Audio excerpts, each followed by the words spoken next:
Yes, মেসির একটিকে বিশ্বকাপে উড়ন্ত সূচনা আর্জেন্টিনা বিশ্বকাপে নিজেদের প্রথম ম্যাচে আলজেরিয়ার বিপক্ষে শুরু থেকে দাপট দেখে খেলেছে।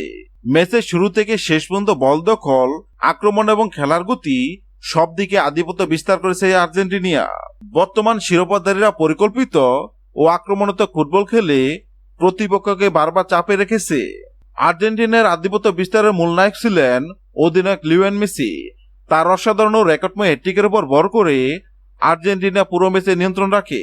প্রথম গোলের পর থেকে তারা ম্যাচের রশি নিজেদের হাতে নেয় এবং দ্বিতীয়ার্ধে আরো 2 গোল করে জয় নিশ্চিত করে শেষ পর্যন্ত আলজেরিয়াকে 3-0 গোলে হারিয়ে শিরোপা ধরে রাখার মিশন শুরু করে আর্জেন্টিনা।